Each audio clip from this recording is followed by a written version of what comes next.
ওয়া বারাকাতুহু।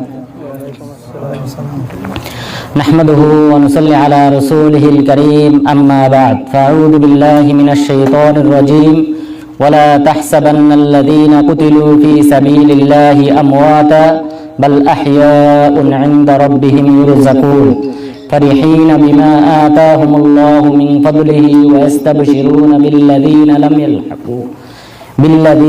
يلحقوا بهم من خلفهم ألا خوف عليهم ولا هم يحزنون يستبشرون بنعمة من الله وفضل وأن الله لا يضيع أجر المؤمنين। সম্মানিত উপস্থিতি, আমরা বিগত সপ্তাহগুলিতে ধারাবাহিকভাবে যে বিষয় নিয়ে আলোচনা শুরু করেছি তা হলো মদিনার ফজিলত। মদিনার ফজিলত নিয়ে আমরা এক সপ্তাহ যাবত আলোচনা করেছিলাম। এরপর আমরা আলোচনা করেছিলাম মদিনায় অবস্থিত মসজিদে নববী এবং কুবা মসজিদের ফজিলত। এরপর পরের সপ্তাহে আমরা আলোচনা করেছিলাম মদিনায় যে সকল স্থান জিয়ারত করা যায় তথা রাসূল সাল্লাল্লাহু আলাইহি ওয়াসাল্লামের কবর জিয়ারত, পাশাপাশি বাকিউল বারকাত কবরস্থান জিয়ারত, পাশাপাশি উহুদ যুদ্ধে যে 70 জন সাহাবী শাহাদাত বরণ করেছেন তাদের কবর জিয়ারত। তো এই পয়েন্ট নিয়ে আমরা বিগত সপ্তাহে আলোচনা করেছিলাম। আজকে আলোচনা করব যে উহুদ যুদ্ধে যে সকল সাহাবাগণ শাহাদাত বরণ করেছেন সেই সকল সাহাবাদের মধ্য থেকে মাত্র হাতে গোনা কয়েকজন সাহাবী, যে সাহাবীদের বিশেষ ফজিলত বর্ণিত হয়েছে সেই কয়েকজন সাহাবীর ফজিলত নিয়ে আলোচনা করব। যেহেতু উহুদ যুদ্ধ এটা ইসলামী ইতিহাসে একটি বিরাট একটা স্থান দখল করেছে, ইসলামের রেনেসার যুদ্ধ হিসেবে উহুদ যুদ্ধের নাম আসবে। তো সুতরাং এই যুদ্ধে যে সকল সাহাবাগণ শাহাদাত বরণ করেছেন এই সকল সাহাবাগণের আলাদা আলাদা বিশাল ফজিলত বর্ণিত হয়েছে, যে কারণে মূলত এই পয়েন্ট নিয়ে আলোচনা করা। তো এই উহুদ যুদ্ধে যে কবরস্থানটি রয়েছে এই কবরস্থানে 70 জন সাহাবীকে দাফন করা হয়েছে। তবে এই কবরস্থানটি বর্তমান যে অবস্থায় রয়েছে এই অবস্থায় প্রথমে ছিল না। যুদ্ধের বিভিন্ন ময়দানে এই সকল সাহাবাদেরকে দাফন করা হয়েছিল। পরবর্তীতে মুআবিয়া রাদিয়াল্লাহু আনহু যুগে তাদেরকে স্থানান্তরিত করে বর্তমান যেখানে কবরস্থ করা হয়েছে সেই স্থানে গিরাওয়ের মধ্যে এখানেই তাদেরকে দাফন করা হয়েছে। তো এই উহুদ যুদ্ধ, এই যুদ্ধটি সংগঠিত হয় 3য় হিজরির 7ই শাওয়াল শনিবারে। 3য় হিজরির 7ই শাওয়াল শনিবারে এই উহুদ যুদ্ধ সংগঠিত হয়। এই উহুদ যুদ্ধে কাফেররা তারা মূলত এখানে ছুটে আসার পিছনে কারণ ছিল তারা প্রতিশোধ নিতে চেয়েছিল। যেহেতু বদর যুদ্ধে তাদের 70 জন নিহত হয়েছে, সেই 70 জন নিহত ব্যক্তিদের বদলা হিসেবে তারা উহুদের ময়দানে ছুটে আসে এবং উহুদের ময়দানে রাসূল সাল্লাল্লাহু আলাইহি ওয়াসাল্লাম তিনি তার সৈন্যবাহিনীকে সুসজ্জিত করেন। উহুদ পাহাড় থেকে নিয়ে শুরু করে জাবালে রুমাত তথা তীরন্দাজদের যে পাহাড় এটাকে জাবালে আইনাইন বলা হয়। তো এই পাহাড় পর্যন্ত মুসলিমরা সুসজ্জিত হয় এবং জাবালে রুমাতের উপর রাসূল সাল্লাল্লাহু আলাইহি ওয়াসাল্লাম মোট 50 জন সাহাবীকে সেখানে নিয়োজিত করেন আব্দুল্লাহ ইবনে জুবাইর রাদিয়াল্লাহু আনহুর নেতৃত্বে এবং তাদেরকে তিনি নির্দেশ দেন যে তোমরা যদি দেখো তাখতুফুনাত তাইর, পাখি আমাদেরকে যুদ্ধের ময়দান থেকে সবল মেরে তুলে নিয়ে যায় তবু তোমরা এই ময়দান ছাড়বে না। এমন কড়া নির্দেশনা দেওয়া সত্ত্বেও এই সাহাবাগণ তীরন্দাজ 50 জন সাহাবা যাদেরকে এই জাবালে রুমাতে স্থাপন করা হয়েছিল তারা যখন কাফেরদের সম্মুখ ভাগের যে বাহিনী ছিল আবু সুফিয়ানের নেতৃত্বে, তালহা ইবনে আবি তালহার নেতৃত্বে সেই বাহিনী যখন পরাজিত হয় তখন তারা ওই পাহাড় থেকে নেমে আসে গনিমতের মাল সংগ্রহ করতে শুরু করে। খালিদ বিন ওয়ালিদ তার নেতৃত্বে 200 ঘোড়সওয়ার বাহিনী তাদেরকে নিয়ে তিনি পিছন দিক থেকে এসে ওই জাবালে রুমাতের পিছন দিক থেকে এসে পূর্ব দিক থেকে এসে মুসলিমদেরকে ঘেরাও করে ফেলে। ইকরামা ইবনে আবি জাহাল সে তাদের বাম পাশে অবস্থান করতেছিল, সেও ছুটে আসে। এরপর পরাজিত বাহিনী তারাও ছুটে আসে, মাঝখানে মুসলিম বাহিনী পতিত হয় এবং মুসলিমদের যে ক্ষতি হওয়ার সেই ক্ষতি হয়ে যায়। মুসলিমদের মধ্য থেকে 70 জন শ্রেষ্ঠ সাহাবী, এমনকি রাসূল সাল্লাল্লাহু আলাইহি ওয়াসাল্লাম তিনি তামান্না করতেন যে আমারও যদি কবর হতো তোমাদের সাথে। এই 70 জন সাহাবীর কবর জিয়ারত করতে এসে রাসূল সাল্লাল্লাহু আলাইহি ওয়াসাল্লাম তামান্না করতেন আমারও ইচ্ছা হয় আমিও যদি তোমাদের সাথে মৃত্যুবরণ করতাম। এমন শ্রেষ্ঠ সাহাবী, এই শ্রেষ্ঠ সাহাবাগণ তারা শাহাদাত বরণ করেন। যে সকল সাহাবাদের ইসলামে বিরাট অবদান ছিল সেই অবদান রাখা সাহাবাগণের মধ্য থেকে শ্রেষ্ঠ সাহাবী হামজা ইবনে আব্দুল মুত্তালিব তিনিও শাহাদাত বরণ করেন। হামজা ইবনে আব্দুল মুত্তালিব তিনি একজন আরবদের মধ্যে বীর বাহাদুর হিসেবে নিজেকে তিনি প্রতিষ্ঠা করেছিলেন।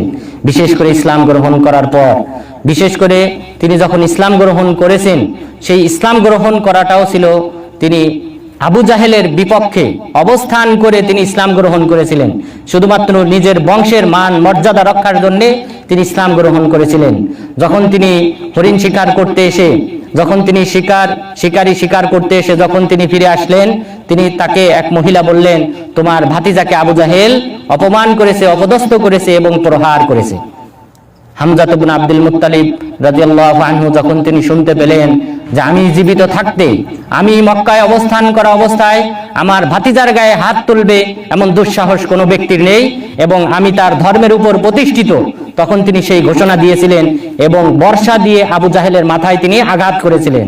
বলেছিলেন, আমি জীবিত থাকতে তুমি আমার ভাতিজার গায়ে হাত তোলো, তুমি জেনে রাখো আমি তার ধর্মের উপর প্রতিষ্ঠিত। তিনি কিন্তু এর পূর্বে কখনো শাহাদাত বাক্য পাঠ করেন নাই। তিনি তখনই ঘোষণা দিয়েছিলেন আমি মুহাম্মদ সাল্লাল্লাহু আলাইহি ওয়াসাল্লামের দ্বীনের উপর প্রতিষ্ঠিত। তার ইসলাম গ্রহণও ছিল বীরত্বের সাথে। মক্কার মুশরিকদের সামনে তিনি তাদের নাকের ডগায় দাঁড়িয়ে থেকে তিনি ইসলাম গ্রহণ করেছিলেন। এমন দুঃসাহস দেখিয়ে কোনো ব্যক্তি ইসলাম গ্রহণ করে নাই। বাকি সকল সাহাবী ইসলাম গ্রহণ করেছিল, তাদের বিষয়টা তারা গোপন রেখেছিল। কিন্তু হামজা ইবনে আব্দুল মুত্তালিব যিনি এমন বীর ছিলেন, এবং এরপর যখন 36 জন সাহাবী ইসলাম গ্রহণ করে, তারা দারে আরকাম যায়েদ ইবনে আরকাম রাদিয়াল্লাহু আনহুর ঘরে যখন অবস্থান করতেছিলেন, তারা শুনতে পেলেন ওমর ইবনুল খাত্তাব এসেছেন, তলোয়ারি উন্মুক্ত করে তিনি এসেছেন। এই কথা যখন জানতে পারলেন, সাহাবাগণ সবাই ভীত সন্ত্রস্ত হলেন। হামজা ইবনে আব্দুল মুত্তালিব বললেন, তাকে প্রবেশ করতে দাও, সে যদি ভালো উদ্দেশ্য নিয়ে আসে তাহলে উত্তম, অন্যথায় সে যদি খারাপ উদ্দেশ্য নিয়ে আসে তাহলে তলোয়ার দিয়ে তার ফয়সালা করব। এমন বীরত্বপূর্ণ ব্যক্তি, যিনি কোনো কাফেরকে তিনি কখনোই ভয় পান নাই, এমন একজন বীর বাহাদুর। এবং বদর যুদ্ধে, যেই যুদ্ধে মুসলিমদের বীরত্ব প্রকাশ পেয়েছিল, ঈমান এবং কুফরির মাঝে যে পার্থক্য রয়েছে, সেই পার্থক্যের দিবস যেটা আল্লাহ তাআলা স্বয়ং নিজেই ইয়াউমুল ফুরকান হিসেবে ঘোষণা করেছেন, সেই দিবসে হামজা রাদিয়াল্লাহু আনহু তার বীরত্ব প্রকাশ করেছিলেন এবং কাফেররা সেটা স্বীকার করেছিল। উমাইয়া ইবনে খালফে যখন সাদ বিন আবি ওয়াক্কাস রাদিয়াল্লাহু আনহু বদরের ময়দান থেকে যখন তাকে রক্ষা করার জন্য, যখন তিনি তাকে নিয়ে লুকিয়ে নিয়ে যখন তিনি অগ্রসর হচ্ছিলেন, তখন উমাইয়া ইবনে খালফ জিজ্ঞাসা করেছিল, তোমাদের মধ্যে ওই যে উট পাখির পশম পরিহিত, উট পাখির পালক তার বুকে লাগিয়ে যে যুদ্ধ করছে সেই ব্যক্তিটাকে? তখন তিনি বললেন, সে তো হামজা ইবনে আব্দুল মুত্তালিব। তখন বললেন, যালিকাল্লাযী ফাআলা বিনা ফাঈল, সেই তো আমাদের আজকের পরাজয়ের কারণ। এই হামজা ইবনে আব্দুল মুত্তালিব রাদিয়াল্লাহু আনহুর বীরত্ব গাথা যুদ্ধের কারণে এই বদর যুদ্ধে কাফেরদের পরাজয় হয়েছিল। সে এমন, এবং সেই সাথে এই কাফেরদের মধ্য থেকে আপনারা জানেন মল্ল যুদ্ধে তিনি কিন্তু একজন কাফেরকে হত্যা করেছিলেন, সাইবাকে হত্যা করেছিলেন। এরপর বদর যুদ্ধ সম্পর্কে আলী বিন আবি তালেব রাদিয়াল্লাহু আনহু তিনি বলেন যে, আমি যখন তুয়াইমাত ইবনে আদি ইবনুল খিয়ারের সাথে আমি যখন যুদ্ধ করতেছিলাম, এই সময় হঠাৎ আমি শুনতে পাই যে এক ব্যক্তি বলতেছে, ইখফিদ ইয়া আলী, হে আলী তুমি তোমার মাথা নিচু করো। আমি সাথে সাথে মাথা নিচু করলাম এবং দেখলাম এর মধ্য থেকে তুয়াইমাত ইবনে আদি তার মাথাটা তার বডি থেকে দ্বিখণ্ডিত হয়ে ছিটকে পড়েছে। চিন্তা করেন, এমন বীরত্বগাথা যুদ্ধ যিনি করেছিলেন সেই বদরের প্রান্তরে, আলী রাদিয়াল্লাহু আনহু ওই মুহূর্তে যদি তিনি তার মাথা নত না করতেন, তার মাথা দ্বিখণ্ডিত হয়ে যেত। এমন ভাবে নিজেদের জীবনকে বাজি রেখে যে সকল সাহাবাগণ যুদ্ধ করেছিলেন, তাদের অন্যতম হলেন এই হামজা ইবনে আব্দুল মুত্তালিব রাদিয়াল্লাহু আনহু। সেই হামজা ইবনে আব্দুল মুত্তালিব, তার নেতৃত্বে এই উহুদ যুদ্ধেও কাফেরদের পরাজয় হয়। এই সম্পর্কে ওয়াহশী ইবনে হারব রাদিয়াল্লাহু আনহু, যিনি ওই সময় কাফের ছিলেন এবং তিনিই কিন্তু হামজা ইবনে আব্দুল মুত্তালিব রাদিয়াল্লাহু আনহুকে হত্যা করেছিলেন, তিনি যুদ্ধের বর্ণনা দিতে গিয়ে তিনি বলেছেন, আমরা যখন উহুদের প্রান্তরে আসলাম, এরপর আসার পর যখন আমরা কাতারবদ্ধ হওয়ার পর আমাদের মধ্য থেকে সিবা ইবনে আব্দুল উজ্জা আল খুজাই সে ঘোষণা করলো, হালমিন মুবারিস, তোমাদের মধ্যে কেউ কি আছে যে আমার সাথে মল্লযুদ্ধে লিপ্ত হবে? তোমাদের মধ্যে যদি এমন কোনো বীর থাকে তাহলে সে যেন আমার সামনে এসে দাঁড়ায়। কাফেরদের পক্ষ থেকে সিবা ইবনে আব্দুল উজ্জা যখন এই ঘোষণা করলো, হামজা ইবনে আব্দুল মুত্তালিব রাদিয়াল্লাহু আনহু তিনি এগিয়ে আসলেন। তার সম্পর্কে এই ওয়াহশী ইবনে হারব, যিনি ওই যুদ্ধে হামজা রাদিয়াল্লাহু আনহু হত্যা করেছিলেন, সেই ব্যক্তি তিনি বলতেছেন যে তিনি এগিয়ে আসলেন, এরপর এসে বললেন, আতুহাদ্দিল্লাহ ওয়া রাসূলা, হে সিবা, তুমি কি আল্লাহ এবং তার রসুলকে চ্যালেঞ্জ জানাও? তোমার এত বড় দুঃসাহস, তুমি আল্লাহ এবং তার রসুলকে চ্যালেঞ্জ জানাও, তুমি তাদের সাথে যুদ্ধ করতে চাও? ফাশাদ্দা আলাইহি ফাকানা কাআমসি যাহিব। এরপর হামজা রাদিয়াল্লাহু আনহু তার উপর চড়াও হলেন, এমন ভাবে চড়াও হলেন, এমন মুহূর্তের মধ্যে তাকে হত্যা করে ফেললেন, মনে হলো যেন তার কোনো অস্তিত্বই ছিল না। এমন ক্ষিপ্রতার সাথে এই সিবা ইবনে আব্দুল উজ্জাকে হামজা রাদিয়াল্লাহু আনহু ইহুদের ময়দানে হত্যা করেছিলেন। তো এই সকল এরকম বীর বাহাদুর সাহাবীদের অন্যতম সাহাবী হামজা ইবনে আব্দুল মুত্তালিব রাদিয়াল্লাহু আনহু, তিনি এই উহুদের যুদ্ধে শাহাদাত বরণ করেন। আমাদের আলোচনার প্রথম পয়েন্ট হামজা ইবনে আব্দুল মুত্তালিব রাদিয়াল্লাহু আনহু। হামজা ইবনে আব্দুল মুত্তালিব রাদিয়াল্লাহু আনহু সম্পর্কে সাদ বিন আবি ওয়াক্কাস রাদিয়াল্লাহু আনহু তিনি বলেন, আমি দেখেছি তিনি রাসূল সাল্লাল্লাহু আলাইহি ওয়াসাল্লামের সামনে যুদ্ধ করতেছেন এবং তিনি বলতেছেন, আনা আসাদুল্লাহ, আনা আসাদুল্লাহ, আমি হলাম আল্লাহ তাআলার সিংহ, আমি হলাম আল্লাহ তাআলার সিংহ। এই বলে আমি দেখেছি রাসূল সাল্লাল্লাহু আলাইহি ওয়াসাল্লামের সামনে তিনি যুদ্ধ করতেছেন। জাবের বিন আব্দুল্লাহ রাদিয়াল্লাহু আনহু তিনি বলেন, যখন যুদ্ধ শেষ হয়, উহুদের যুদ্ধ যখন শেষ হয়, রাসূল সাল্লাল্লাহু আলাইহি ওয়াসাল্লাম হামজা রাদিয়াল্লাহু আনহুর খোঁজ নিলেন, তাকে দেখতে পেলেন না। তখন জিজ্ঞাসা করলেন, হামজা কোথায়? তখন একজন সাহাবী বললেন, হে আল্লাহর রাসূল, আমি তাকে ওই গাছটার পাশে আমি দেখেছি। এই গাছটার পাশে তিনি বলতেছেন, আনা আসাদুল্লাহ, আনা আসাদু রাসূলিহি, আমি হলাম আল্লাহ তাআলার সিংহ, আমি হলাম তার রাসূলের সিংহ।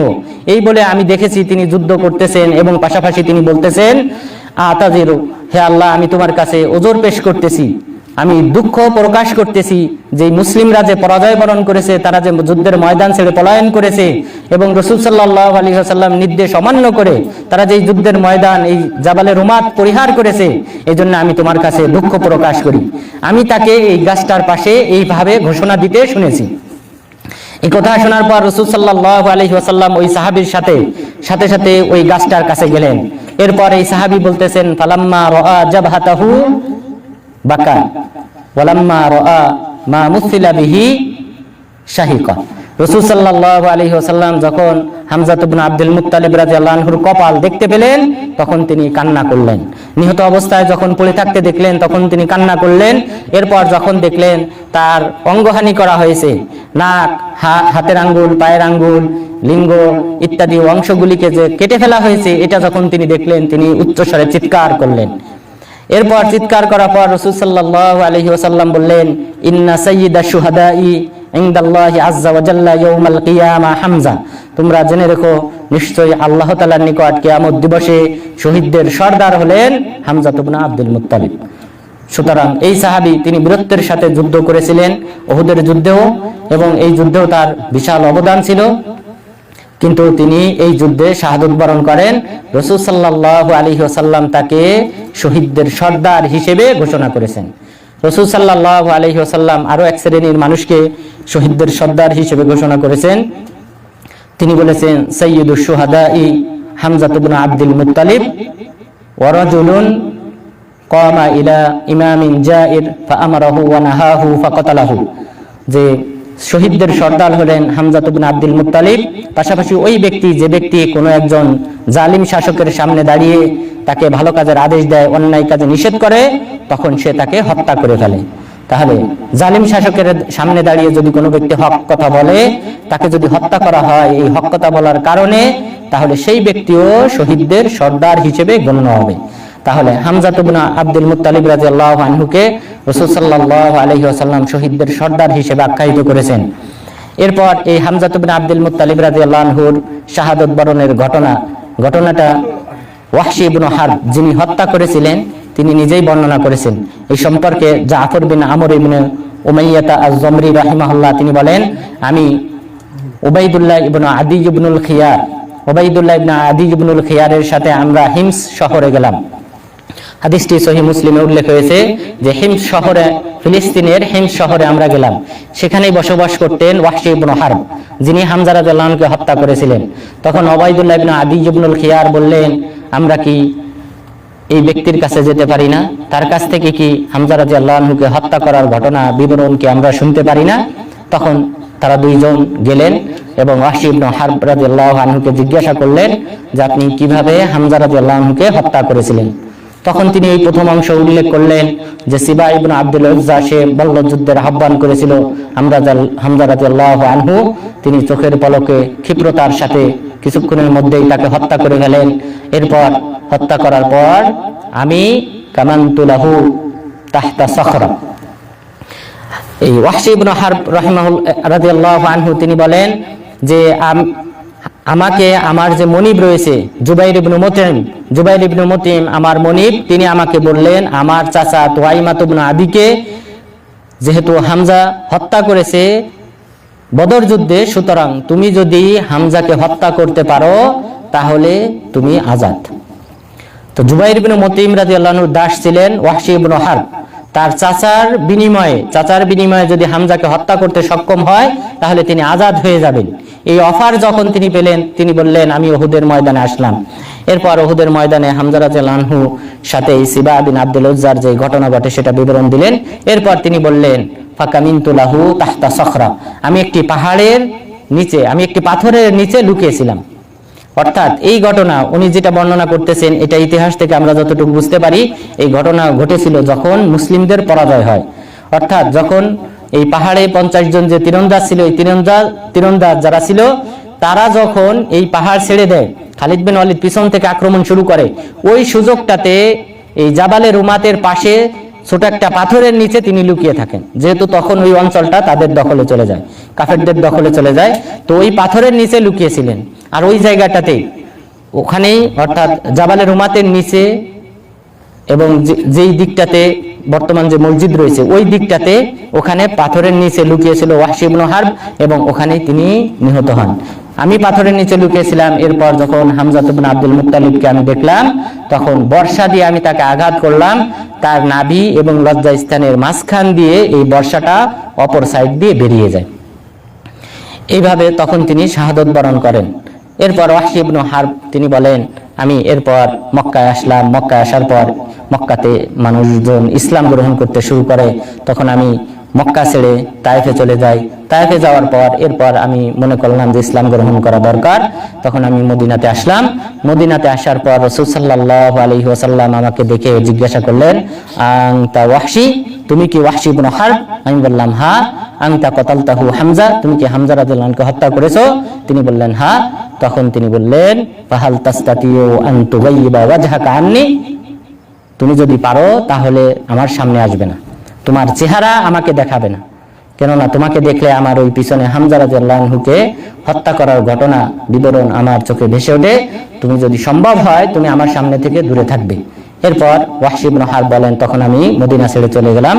এরপর রাসূল সাল্লাল্লাহু আলাইহি ওয়াসাল্লাম যখন মারা যাওয়ার পর যখন মুসাইলামাতুল কাযযাব এই ব্যক্তি যখন নিজেকে নবুয়ত দাবি করে, খালিদ বিন ওয়ালিদ রাদিয়াল্লাহু আনহু নেতৃত্বে আবু বকর রাদিয়াল্লাহু আনহু যখন সৈন্যবাহিনী প্রেরণ করলেন তখন আমি ভাবলাম এই মুসাইলামাতুল কাযযাবকে আমি হত্যা করব। এই দৃঢ় স্থির করে আমি এই মদিনা থেকে বের হলাম। খালিদ বিন ওয়ালিদ রাদিয়াল্লাহু আনহুর তত্ত্বাবধানে আমি তাদের সাথে বের হলাম এবং আমার নিয়ত ছিল আমি যেন মুসাইলামাতুল কাযযাবকে হত্যা করি, যেন এটা বদলা হয়, হামজা রাদিয়াল্লাহু আনহুকে যে আমি হত্যা করেছিলাম সেটার জন্য কাফারা হয়, এই উদ্দেশ্যে আমি বের হলাম। এবং মুসাইলামাতুল কাযযাবকে আমি দেখলাম সে যে বাগানে আশ্রয় নিয়েছিল সেটাকে বলা হতো হাদিকাতুল মাউত, মৃত্যুর বাগান। এখানে এই বাগানটাতে 20,000 সৈন্য, মুসাইলামাতুল কাযযাবের 20,000 সৈন্যকে হত্যা করা হয় ওই বাগানে। এই কারণে ওই বাগানটাকে হাদিকাতুল মাউত বলা হয়। তো ওই বাগানে দেখলাম যে সে দেওয়ালের ফাঁকা দিয়ে, দেওয়াল ছিদ্র ছিল, এই দেওয়ালের ছিদ্র দিয়ে আমি দেখলাম যে মুসাইলামাতুল কাযযাব সে অপেক্ষমান, সে এখানে দাঁড়িয়ে রয়েছে, তার আশেপাশে কয়েকজন সৈন্যবাহিনী রয়েছে। তখন আমি এই দেওয়ালের ছিদ্র দিয়ে আমি বর্ষা দিয়ে তাকে আঘাত করলাম এবং তাকে বিদ্ধ করলাম এবং সে সেখানেই মৃত্যুবরণ করে। এবং একজন সাহাবী এসে, আনসার সাহাবী এসে তখন তাকে জবাহ করে ফেলে। তাহলে ওয়াহশী ইবনে হারব তিনি বলেছেন, বিবরণ দিয়েছেন হামজা রাদিয়াল্লাহু আনহুকে তিনি কিভাবে হত্যা করেছিলেন। একটা পাথরের নিচে লুকিয়েছিলেন এবং এরপর তিনি তাকে হত্যা করতে সক্ষম হন কাফের অবস্থায়। এবং এই সকল ব্যক্তিদেরকে দেখে আল্লাহ তাআলা কিয়ামত দিবসে হাসবেন। যে সকল ব্যক্তিরা কোনো মুসলিমকে হত্যা করেছে, পরবর্তীতে আবার ইসলাম গ্রহণ করে কোনো কাফেরকে হত্যা করেছে, এমন ব্যক্তিদেরকে দেখে আল্লাহ তাআলা কিয়ামত দিবসে হাসবেন। তো আমরা এই হাদিসগুলি থেকে আমরা যে কয়েকটি বিষয় জানতে পারলাম, যে হামজা ইবনে আব্দুল মুত্তালিব রাদিয়াল্লাহু আনহু তিনি শহীদদের একজন সর্দার এবং তিনি উহুদের যুদ্ধে শাহাদাত বরণ করেছিলেন। এবং পাশাপাশি তার যে দাফনের কার্যক্রম ছিল সেই সম্পর্কে জুবাইর ইবনুল আওয়াম রাদিয়াল্লাহু আনহু তিনি বলেন যে রাসূল সাল্লাল্লাহু আলাইহি ওয়াসাল্লাম উহুদের ময়দানে আওয়াজ শুনতে পেলেন যে একজন নারী চিৎকার করতে করতে, কান্নাকাটি করতে করতে ছুটে আসতেছেন এই যুদ্ধের ময়দানে। এটা রাসূল সাল্লাল্লাহু আলাইহি ওয়াসাল্লাম বুঝতে পারলেন। তখন তিনি বললেন, আল মারআ আল মারআ, তোমরা এই মহিলাকে আটকাও, এই মহিলাকে আটকাও। তখন জুবাইর ইবনুল আওয়াম রাদিয়াল্লাহু আনহু বললেন, আমি এগিয়ে গেলাম। এগিয়ে যাওয়ার পর আমি দেখেই বুঝতে পারলাম তিনি আমার মা সফিয়া বিনতে আব্দুল মুত্তালিব, অর্থাৎ হামজা রাদিয়াল্লাহু আনহুর ভাই। আমি দেখেই বুঝতে পারলাম এবং আমি তখন তাকে থামালাম। এবং তখন তিনি সজোরে আমার বুকে আঘাত করলেন, সরে যেতে বললেন, কিন্তু আমি সরি নাই। এবং আমি তাকে বললাম, লাকাদ আযামা আলাইকা রাসূলুল্লাহ সাল্লাল্লাহু আলাইহি ওয়াসাল্লাম, রাসূল সাল্লাল্লাহু আলাইহি ওয়াসাল্লাম দৃঢ়তার সাথে তোমাকে থামাতে বলেছেন, সুতরাং তুমি থেমে যাও। তিনি কান্নাকাটি করতেছিলেন, অর্থাৎ হামজা রাদিয়াল্লাহু আনহু মৃত্যুর সংবাদ শুনে তিনি কান্নাকাটি করে এই যে ওয়াদিয়ে কনাত রয়েছে, ওই ওয়াদিয়ে কনাত পর্যন্ত তিনি চলে আসেন। সেখানে জুবাইর ইবনুল আওয়াম রাদিয়াল্লাহু আনহু তাকে ঠেকিয়ে দেন, থামিয়ে দেন। তখন তিনি তার সাথে নিয়ে আসা দুটি জামা বের করেন এবং বলেন, এই দুটি জামাতে আমার ভাইকে তোমরা কাফন দিবে। জুবাইর ইবনুল আওয়াম রাদিয়াল্লাহু আনহু বললেন, এই দুটি জামা নিয়ে যখন হামজা রাদিয়াল্লাহু আনহুকে আমরা কাফন পরাইতে আসলাম, তখন দেখলাম যে একজন আনসার সাহাবী, তার কোনো কাপড় নাই। এই আনসার সাহাবী, তখন আমরা লজ্জা পেলাম যে হামজা ইবনে আব্দুল মুত্তালিবকে দুই কাপড়ে আমরা কবরস্থ করব আর আনসার সাহাবীকে বিনা কাপড়ে কবরস্থ করব। তখন একটা কাপড় ওই আনসার সাহাবীকে দেওয়া হলো এবং কবরস্থ করা হলো। এবং এই কাপড়টা শর্ট ছিল। এই কাপড়টা যখন সামনের মাথার দিকে যখন টান দেওয়া হয় তখন পা খালি হয়ে যায়, পায়ের দিকে যখন টান দেওয়া হয় তখন মাথা খালি হয়ে যায়। তখন রাসূল সাল্লাল্লাহু আলাইহি ওয়াসাল্লাম কাপড় দিয়ে মাথা ঢাকতে বললেন এবং পায়ের অংশে ইজখির নামক ঘাস দিয়ে দিতে বললেন। এইভাবে দাফন করা হয় হামজা ইবনে আব্দুল মুত্তালিব রাদিয়াল্লাহু আনহুকে। এরপর এই উহুদ যুদ্ধে যে সকল সাহাবাগণ মারা গিয়েছেন, শ্রেষ্ঠ সাহাবাগণ, তাদের মধ্যে অন্যতম হলেন মুসআব বিন উমাইর আল আবদি। মুসআব বিন উমাইর আল আবদি রাদিয়াল্লাহু আনহু, মুসআব বিন উমাইর আল আবদি রাদিয়াল্লাহু আনহু তিনি হলেন সেই সাহাবী যেই সাহাবীর হাতে রাসূল সাল্লাল্লাহু আলাইহি ওয়াসাল্লাম বদর যুদ্ধ এবং উহুদ যুদ্ধের পতাকা তুলে দিয়েছিলেন, যার হাতেই ছিল উহুদ যুদ্ধের সাদা পতাকা এবং পাশাপাশি বদর যুদ্ধের সাদা পতাকা। সেই পতাকা নিয়েই তিনি যুদ্ধ করেছিলেন এবং এই সাহাবী তিনিও শাহাদাত বরণ করেন রাসূল সাল্লাল্লাহু আলাইহি ওয়াসাল্লামের আশেপাশে।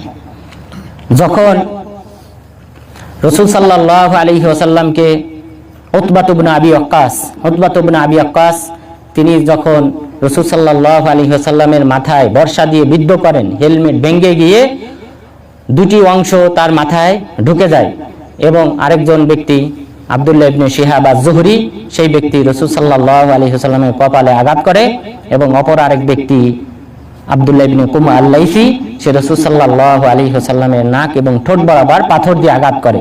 সেই আঘাতে দুটি দাঁত ভেঙে যায়। ভেঙে যাওয়ার পর আল্লাহ রাসূল ওখানে ময়দানে পড়ে যান। রাসূল সাল্লাল্লাহু আলাইহি ওয়াসাল্লামকে পড়ে যেতে দেখে যে সকল সাহাবাগণ ছুটে আসেন সেই সকল সাহাবাদের অন্যতম হলেন মুসআব বিন উমাইর রাদিয়াল্লাহু আনহু। তিনি এখানে দ্রুত ছুটে আসেন, বুঝতে পারেন যে এখন রাসূল সাল্লাল্লাহু আলাইহি ওয়াসাল্লামকে তীর দিয়ে হত্যা করা হবে। তখন তিনি এসে বেষ্টনী তৈরি করেন এবং মুসআব বিন উমাইর রাদিয়াল্লাহু আনহু এই জায়গায় তীর দ্বারা বিদ্ধ হয়ে তিনি শাহাদাত বরণ করেন। তো মুসআব বিন উমাইর রাদিয়াল্লাহু আনহু শাহাদাত বরণ করেন। এই স্মৃতি স্মরণ করে সাদ বিন আবি ওয়াক্কাস রাদিয়াল্লাহু আনহু তিনি বলেছেন, তার ছেলে ইসহাক তিনি বর্ণনা করেছেন যে আমার বাবা সাদ বিন আবি ওয়াক্কাস, আমার বাবা আব্দুর রহমান বিন আউফ রাদিয়াল্লাহু আনহু তিনি বলেছেন যে তিনি একদা সিয়াম পালন করা অবস্থায় ছিলেন। ইফতারি করার জন্য তার সামনে খাবার দেওয়া হলো। খাবার দেখে তিনি কি করলেন, তিনি বললেন, কুতিলা মুসআব বিন উমাইর ওয়া হুয়া খায়রুম মিন্নি। মুসআব বিন উমাইরকে হত্যা করা হয়েছে অথচ তিনি ছিলেন আমার চেয়ে উত্তম। আব্দুর রহমান বিন আউফ রাদিয়াল্লাহু আনহু তিনি আশারায়ে মুবাশশারাদের একজন সাহাবী, যেই 10 জন সাহাবীকে রাসূল সাল্লাল্লাহু আলাইহি ওয়াসাল্লাম একই হাদিসে জান্নাতের শুভ সংবাদ দিয়েছিলেন, তাদের একজন, অর্থাৎ তিনি শ্রেষ্ঠ সাহাবাদের একজন। তবুও তিনি বলতেছেন যে মুসআব বিন উমাইর সে নিহত হয়েছে, তিনি আমার চেয়ে ভালো ছিলেন, আমার চেয়ে উত্তম ছিলেন। এবং তিনি যখন নিহত হন তার শুধুমাত্র একটি চাদর ছিল, যেই চাদর দিয়ে যখন মাথা ঢাকা হয় পা খালি হয়ে যায়, পা যখন ঢাকা হয় মাথা খালি হয়ে যায়। সর্বশেষ তার পায়ে ইজখির নামক ঘাস দিয়ে তাকে কবরস্থ করা হয়েছে। এরপর হামজা ইবনে আব্দুল মুত্তালিব তিনি মারা গিয়েছেন, তিনি শহীদ হয়েছেন, তিনি আমার চেয়ে ভালো ছিলেন। আর ওয়াকাদ বুসিতনা মিনাদ দুনিয়া মা বুসিতা লানা, এখন আমরা যারা জীবিত রয়েছি, আব্দুর রহমান বিন আউফ রাদিয়াল্লাহু আনহু বলতেছেন, এখন আমরা যারা জীবিত রয়েছি আমাদেরকে দুনিয়া উন্মুক্ত করে দেওয়া হয়েছে, দুনিয়ার অসংখ্য সম্পদের মালিক এখন আমরা হয়েছি।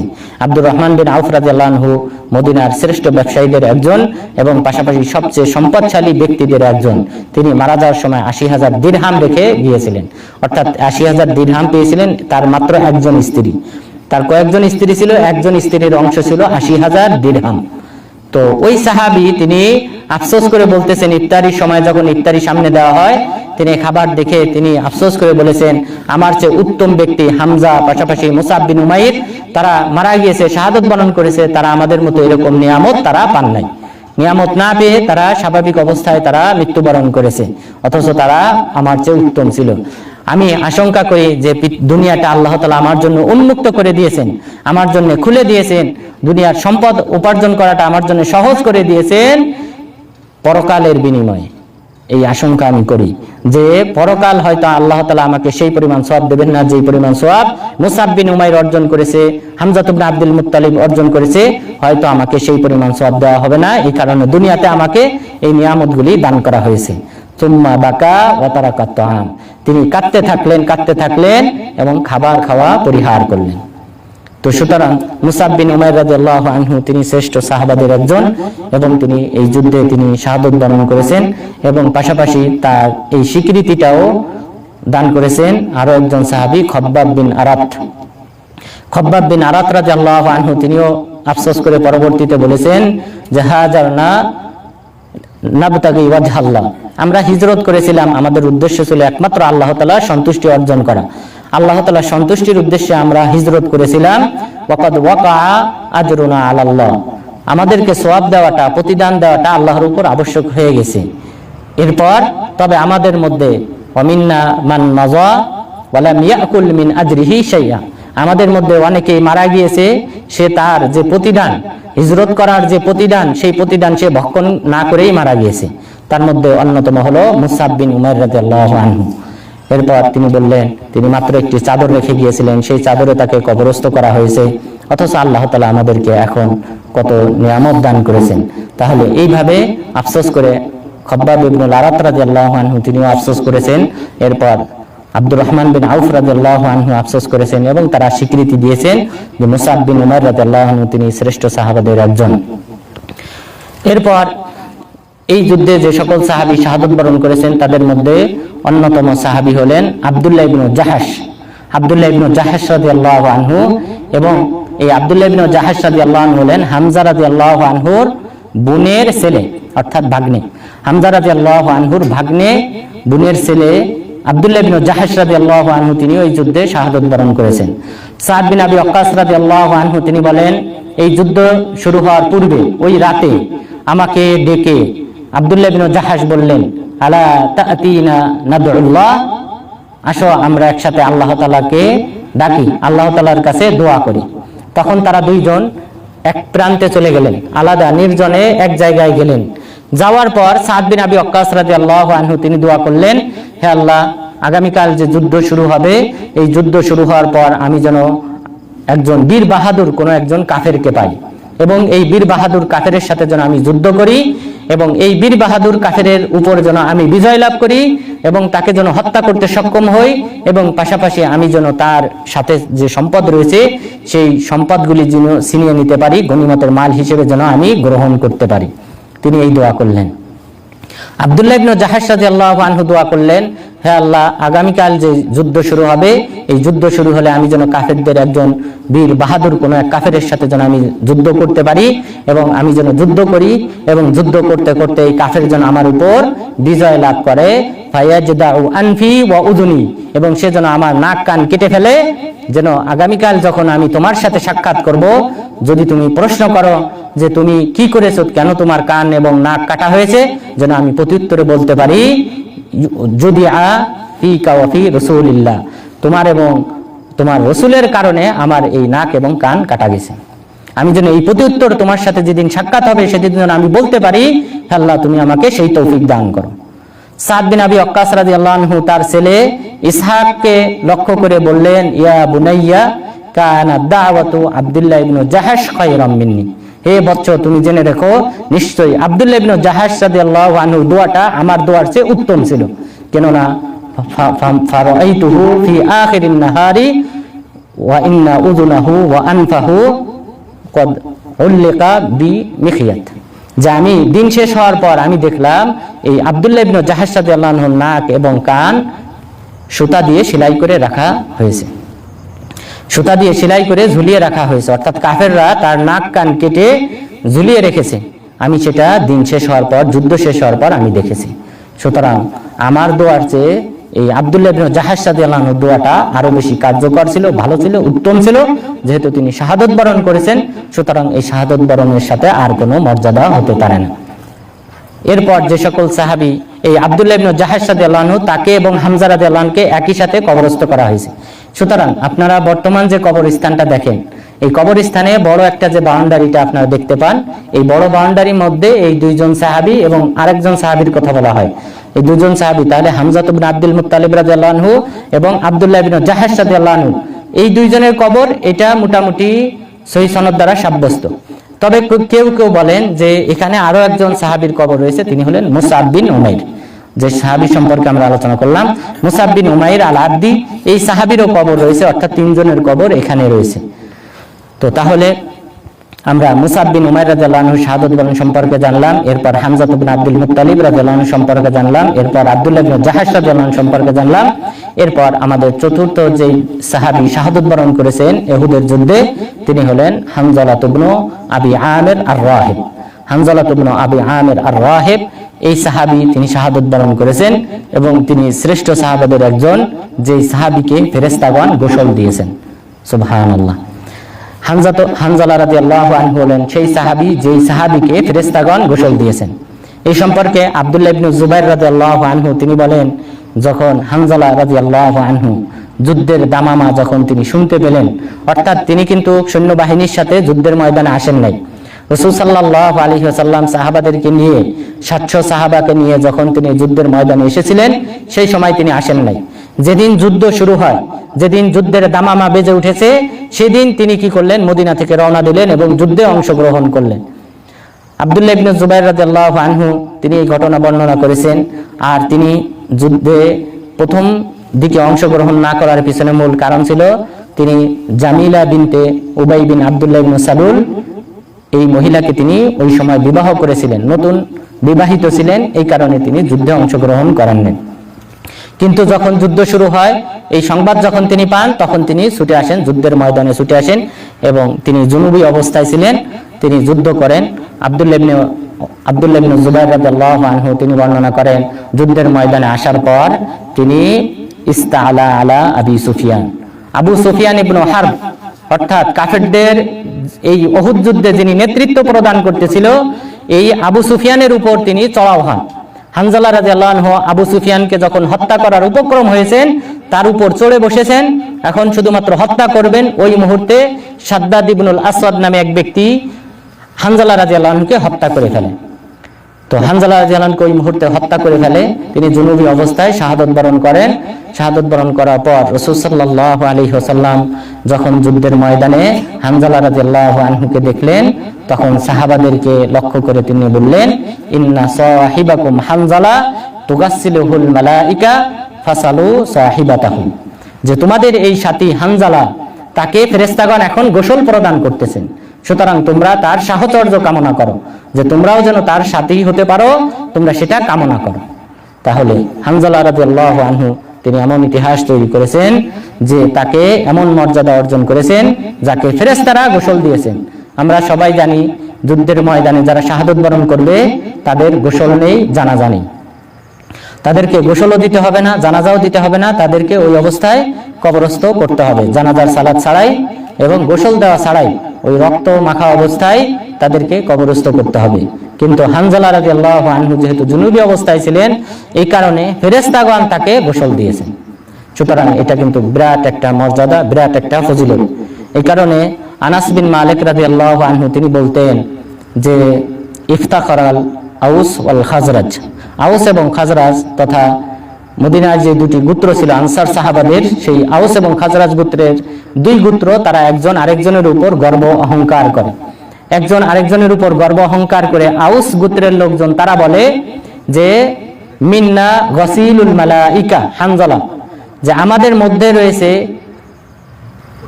যেই ব্যক্তিকে ফেরেশতাগণ গোসল দিয়েছিলেন তিনি হলেন হানজালা ইবনে আবু আমির আর-রাহিব, এবং ওয়াফিনা মান ইহতাজ্জা লাহু আরশুর রহমান, এবং আমাদের মধ্যে রয়েছে এমন ব্যক্তি যেই ব্যক্তির মৃত্যুতে আল্লাহ তাআলার আরশ কেঁপে উঠেছিল, অর্থাৎ সাদ বিন মুআয রাদিয়াল্লাহু আনহু, তিনিও আউস গোত্রের, হানজালা রাদিয়াল্লাহু আনহু আউস গোত্রের। এরপর তারা বললেন মিন্না মান হামাতহু দাবরু, এবং আমাদের মধ্যে এমন ব্যক্তি রয়েছে যেই ব্যক্তিকে মৌমাছি আশ্রয় প্রদান করেছে। আসিম বিন সাবিত রাদিয়াল্লাহু আনহু তাকে রাসূল সাল্লাল্লাহু আলাইহি ওয়াসাল্লাম 70 জন সাহাবীর নেতৃত্বে তাকে ওকাল এবং রুআইনা নামক গোত্রের কাছে প্রেরণ করেন, কিন্তু তারা গাদ্দারি করে প্রতিমধ্যে এই সাহাবাদেরকে হত্যা করে ফেলে। হত্যা করে ফেলার পর মক্কার কুরাইশরা চেয়েছিল আসিম বিন সাবিত রাদিয়াল্লাহু আনহুর অঙ্গহানি করতে। তারা লোক পাঠিয়েছিল, কিন্তু আল্লাহ তাআলা মৌমাছি দিয়ে তাকে মৌমাছি ঘিরে রাখে। এই আসিম বিন সাবিত রাদিয়াল্লাহু আনহুকে মৌমাছি ঘিরে রাখে, তখন তারা আর পৌঁছাতে পারে নাই তার কাছে এবং তার অঙ্গহানি করতে পারে নাই।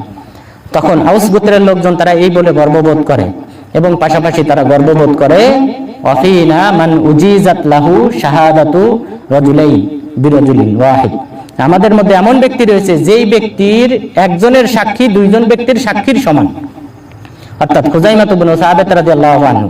খুজাইমা ইবনে সাবিত রাদিয়াল্লাহু আনহু একজন ব্যক্তি হলেও তার একক সাক্ষ্য যথেষ্ট দুইজন ব্যক্তির বিপরীতে। যদি আপনারা জানেন যে কোনো বিষয়ে কমপক্ষে দুইজন সাক্ষী রাখা প্রয়োজন, তো ওখানে যদি একজন সাক্ষী পাওয়া যায় আর তিনি যদি খুজাইমা ইবনে সাবিত রাদিয়াল্লাহু আনহু হন তাহলেই যথেষ্ট, সেখানে দুইজন সাক্ষী রাখা লাগবে না। তো এই চারজন ব্যক্তি তারা চারজনই আনসার আউস গোত্রের লোকজন। তাহলে আউস গোত্রের লোকজন এই বলে গর্ব অহংকার করত যে আমাদের মধ্যে এমন ব্যক্তি রয়েছে যে ব্যক্তিকে ফেরেশতাগণ গোসল দিয়েছেন, এমন ব্যক্তি রয়েছে যেই ব্যক্তির মৃত্যুতে আল্লাহ তাআলার আরশ কেঁপে উঠেছে, এমন ব্যক্তি রয়েছে যেই ব্যক্তিকে আল্লাহ তাআলা মৌমাছির মাধ্যমে সুরক্ষা প্রদান করেছেন, এবং পাশাপাশি আমাদের মধ্যে এমন ব্যক্তি রয়েছে যেই ব্যক্তির সাক্ষী দুইজন ব্যক্তির সমান। তখন খাজরাজ গোত্রের লোকজন তারা গর্ব অহংকার করে বলে যে ওয়াফিনা মান জামাআল কুরআন, আমাদের মধ্যে এমন চারজন ব্যক্তি রয়েছে যে চারজন ব্যক্তি কোরআন জমা করেছে, কোরআন হেফজ করেছে, মুখস্থ করেছে, রাসূল সাল্লাল্লাহু আলাইহি ওয়াসাল্লামের যুগে অন্য কেউ হেফজ করতে পারে নাই। এরপর তারা তাদের গোত্রের যে চারজন ব্যক্তি রয়েছেন যায়েদ বিন সাবিত রাদিয়াল্লাহু আনহু, এরপর আবু যায়েদ, এরপর উবাই বিন কাব রাদিয়াল্লাহু আনহু, এবং পাশাপাশি মুআজ বিন জাবাল রাদিয়াল্লাহু আনহু, এই চারজন সাহাবী তারা খাজরাজ গোত্রে। তাহলে এই হাদিসেও আমরা জানলাম যে হানজালা রাদিয়াল্লাহু আনহুকে গাসিলুল মালাইকা তথা ফেরেশতাদের গোসলকৃত ব্যক্তি হিসেবে আখ্যায়িত করা হয়েছে। সুতরাং হানজালা রাদিয়াল্লাহু আনহু তিনি শ্রেষ্ঠ সাহাবাদের একজন, যেই সাহাবাকে ফেরেশতাগণ স্বয়ং গোসল দান করেছিলেন। এরপর আমাদের পরবর্তী ৫ম নম্বর যেই সাহাবী যিনি এই উহুদের যুদ্ধে শাহাদাত বরণ করেছেন এবং যার আলাদা ফজিলত রয়েছে, তিনি হলেন আব্দুল্লাহ ইবনে আমর ইবনে হারাম আল আনসারী রাদিয়াল্লাহু আনহু। আব্দুল্লাহ ইবনে আমর ইবনে হারাম আল আনসারী রাদিয়াল্লাহু আনহু, যিনি জাবের বিন আব্দুল্লাহ রাদিয়াল্লাহু আনহুর বাবা। জাবের বিন আব্দুল্লাহ রাদিয়াল্লাহু আনহু তিনি বলেন উহুদ যুদ্ধের রাত্রিতে, যেদিন যুদ্ধ শুরু হবে তার আগের রাত্রিতে আমার বাবা আমাকে ডেকে বললেন যে পৃথিবীতে আমি যাদেরকে রেখে গেলাম তোমার চেয়ে বেশি প্রিয় আমার নিকট অন্য কাউকে রেখে যাই নাই, শুধুমাত্র রাসূল সাল্লাল্লাহু আলাইহি ওয়াসাল্লাম ব্যতীত। অর্থাৎ আমি তোমাকে এতটা শ্রদ্ধা করি। ওনার বড় ছেলে জাবের রাদিয়াল্লাহু আনহুকে তিনি লক্ষ্য করে বললেন, তুমি আমার কাছে সবচেয়ে প্রিয়, তবে রাসূল সাল্লাল্লাহু আলাইহি সাল্লামের চেয়ে নও। এই বলে তারপরে তিনি আমাকে কিছু ওসিয়ত করলেন, বললেন আলাইয়া দাইন, আমার অনেক ঋণ রয়ে গেছে, তুমি সেই ঋণগুলা পরিশোধ করবে। এরপর তুমি তোমার ইস্তাউসি বিআখাওয়াতিক, তোমার যে বোনগুলাকে রেখে গেলাম তুমি তাদেরকে যত্নে রাখবে, তাদের সাথে ভালো আচরণ করবে। তো এই দুইটা ওসিয়ত করার পূর্বে এই আব্দুল্লাহ ইবনে আমর ইবনে হারাম আল আনসারী রাদিয়াল্লাহু আনহু তিনি বললেন, হে বৎস, তুমি জেনে রেখো যে আমার মনে হচ্ছে যে আগামীকাল যে যুদ্ধ শুরু হবে, যুদ্ধের শুরুতেই আমি মারা যাব। যুদ্ধ শুরু হলেই যে সকল ব্যক্তিরা প্রথম ভাগে শাহাদাত বরণ করবে আমি তাদের একজন। তো সুতরাং আমি তোমাকে কিছু ওসিয়ত করে গেলাম যে তুমি আমার ঋণগুলা পরিশোধ করবে, পাশাপাশি তোমার যে বোনগুলা রয়েছে তাদেরকে তুমি দেখে শুনে রাখবে। এখানে তার যে বোন রয়েছে, অর্থাৎ ওই সাহাবীর যে মেয়ের সংখ্যা সহিহ বুখারী মুসলিমে বলা হয়েছে, এক রাওয়ায়াতে বলা হয়েছে 6 জন, অপর রাওয়ায়াতে বলা হয়েছে 9 জন। অর্থাৎ এই 9 জন মেয়ে রেখে যাওয়ার কারণে আব্দুল্লাহ ইবনে হারাম আল আনসারী রাদিয়াল্লাহু আনহু তিনি তার ছেলে জাবের বিন আব্দুল্লাহ রাদিয়াল্লাহু আনহুকে কোনো যুদ্ধে অংশগ্রহণ করতে দিতেন না, যে আমরা দুইজন যদি কোনো এক যুদ্ধে শাহাদাত বরণ করি তাহলে আমার এই মেয়েদের কি হবে, এই মেয়েদেরকে কে দেখাশোনা করবে। এই কারণে এই আব্দুল্লাহ ইবনে হারাম আল আনসারী রাদিয়াল্লাহু আনহু জাবের বিন আব্দুল্লাহ রাদিয়াল্লাহু আনহুকে কোনো যুদ্ধে, বদর যুদ্ধে অংশগ্রহণ করতে দেন নাই, তিনি নিজে অংশগ্রহণ করেছেন। পাশাপাশি উহুদ যুদ্ধেও তাকে, এই যুদ্ধ থেকে তাকে দূরে রেখেছিলেন এবং অংশগ্রহণ করতে দেন নাই, শুধুমাত্র এই বোনদের দিকে তাকিয়ে। এরপর ঠিকই এই যুদ্ধে তিনি শাহাদাত বরণ করেন। জাবের বিন আব্দুল্লাহ রাদিয়াল্লাহু আনহু তিনি বলেন, আমার বাবাকে কাপড় দিয়ে ঢেকে যখন আমাদের সামনে আনা হলো, তখন আমি কাপড় উঠানোর জন্য, বাবাকে দেখার জন্য আমি যখন অগ্রসর হই, তখনই আমার সম্প্রদায়ের লোকজন সবাই খালি বাধা দেয় যে তুমি যেও না, কাপড় উঠিয়ে দেখো না।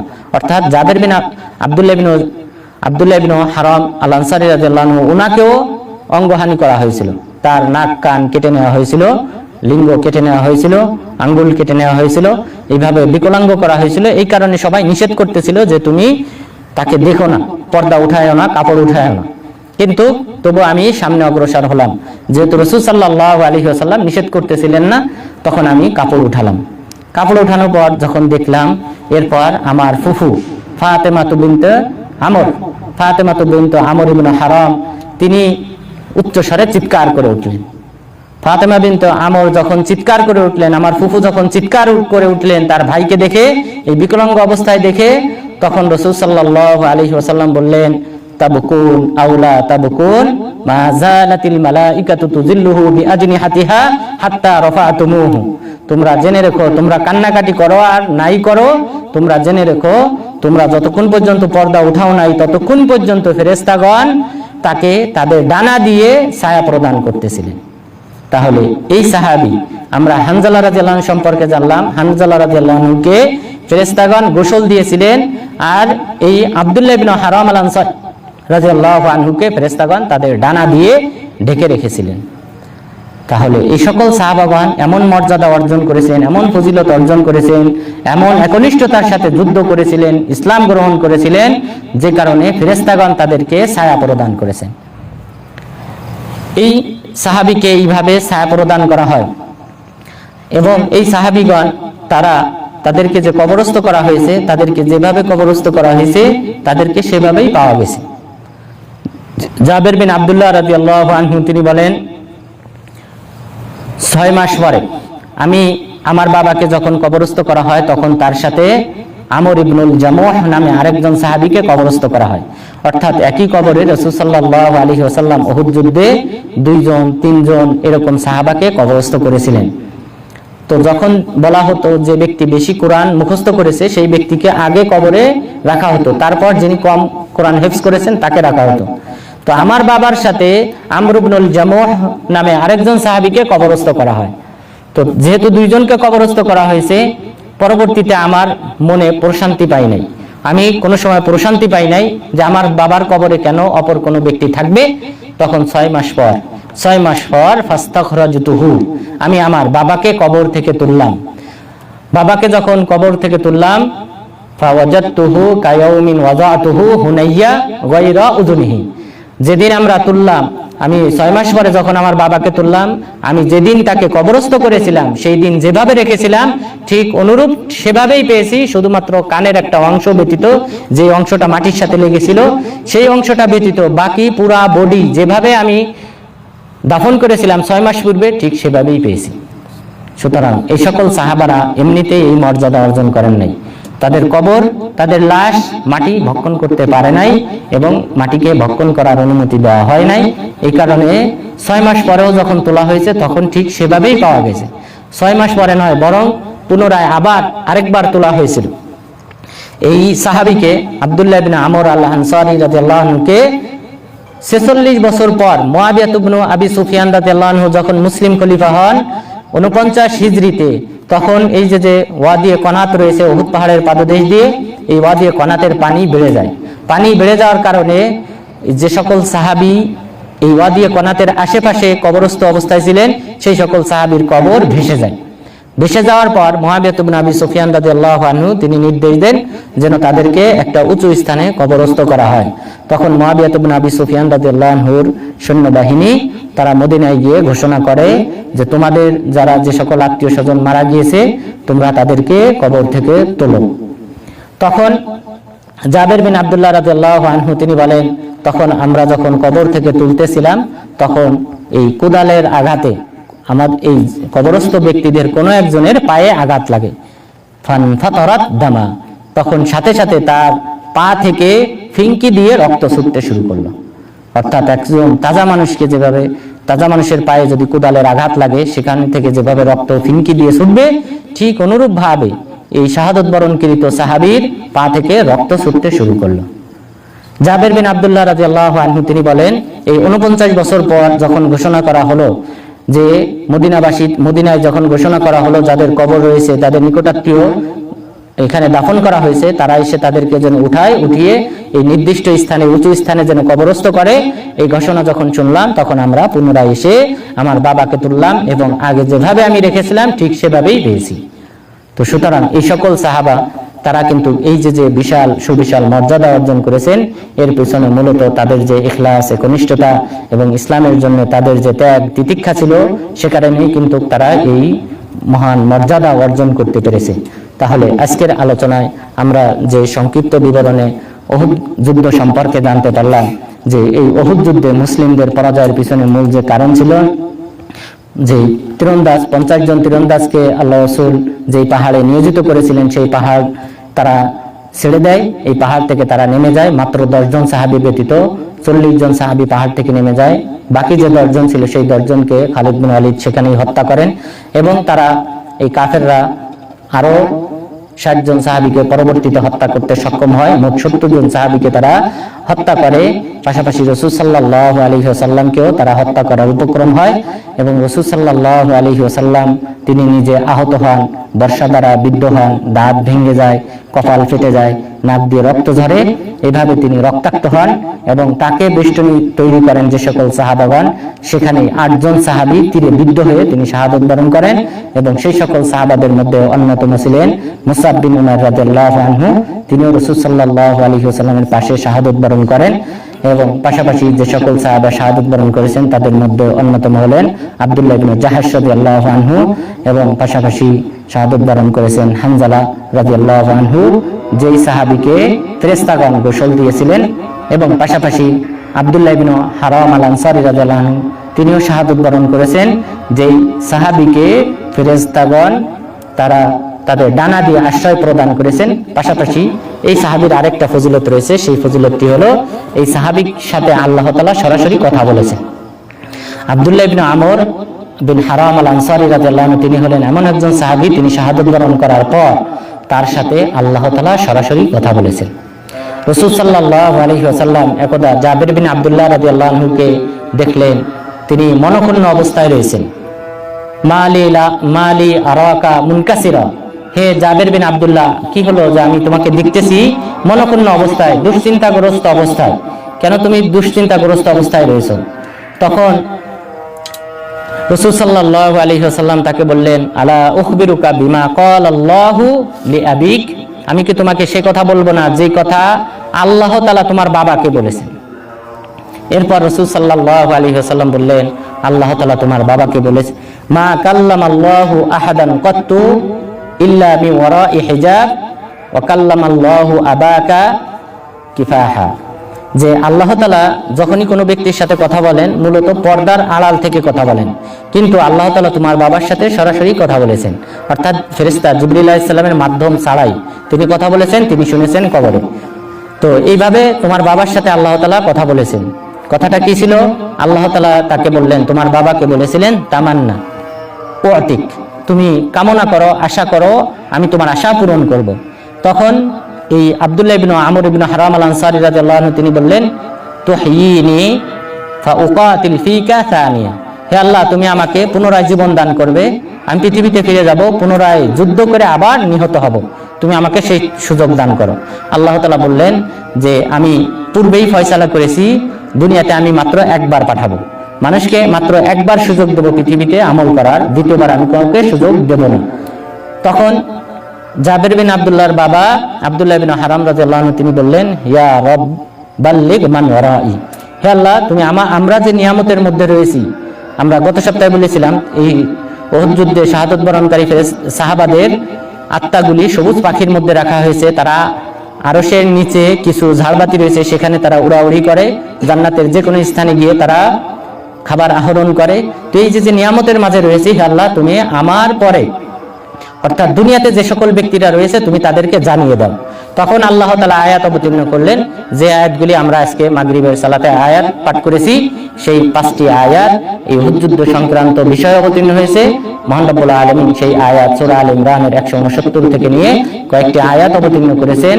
ওয়ালা তাহসাবান্নাল্লাযীনা কুতিলু ফী সাবিলিল্লাহি আমওয়াতা, আপনি যারা আল্লাহর রাস্তায় শাহাদাত বরণ করেছে, মৃত্যুবরণ করেছে, তুমি তাদেরকে মৃত্যু মনে করবে না, তারা যে মৃত সেটা মনে করবে না, বরং তারা বাল আহিয়াউন ইনদা রাব্বিহিম ইউরযাকুন, তারা জীবিত রয়েছে, তারা তাদের রবের নিকট রিজিক প্রাপ্ত হয়, আল্লাহ তাআলা তাদেরকে রিজিক দান করেন।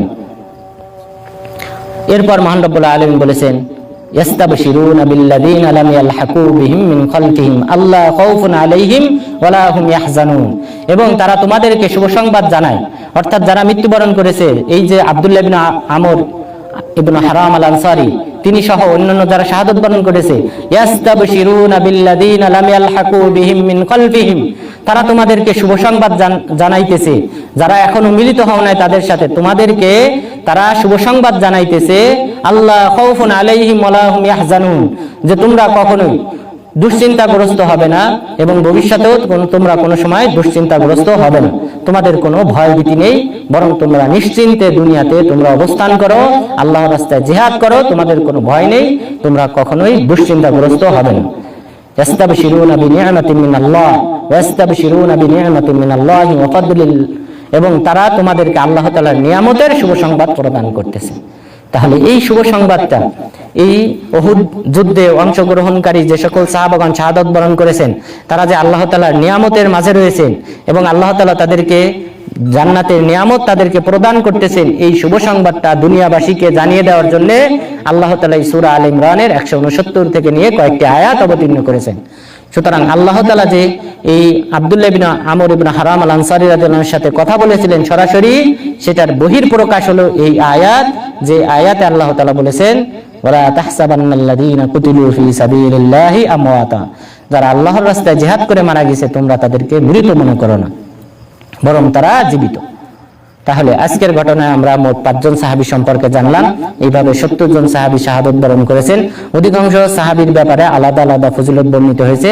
তো যেহেতু এখানে অনেকগুলি নতুন হাদিস আমরা জানলাম, তো সেই দৃষ্টিকোণ থেকে আমি বাকি যে সাহাবাগণ শাহাদাত বরণ করেছেন এবং বিশেষভাবে আলাদা ফজিলত বর্ণিত হয়েছে যে সকল সাহাবীদের, সেই সকল সাহাবীদের সম্পর্কে ইনশাআল্লাহ পরবর্তী সপ্তাহে আলোচনা করব। তো আল্লাহ তাআলা যেন আমাদেরকে এই সকল সাহাবাগণ যে সকল ত্যাগ তিতিক্ষা রেখে এই সুবিশাল মর্যাদা অর্জন করেছেন, আল্লাহ তাআলা যেন আমাদেরকে ইসলামের জন্য অনুরূপ ত্যাগ তিতিক্ষার মাধ্যমে, অবদান রাখার মাধ্যমে তাদের মতো অনুরূপ মর্যাদা অর্জন করার তৌফিক দান করেন এবং জান্নাতুল ফিরদাউসের অধিবাসী হওয়ার তৌফিক দান করেন। আমিন। ওয়া সাল্লাল্লাহু আলা নাবিয়িনা মুহাম্মদ ওয়া আলা আলিহি ওয়া সাহবিহি আজমাইন।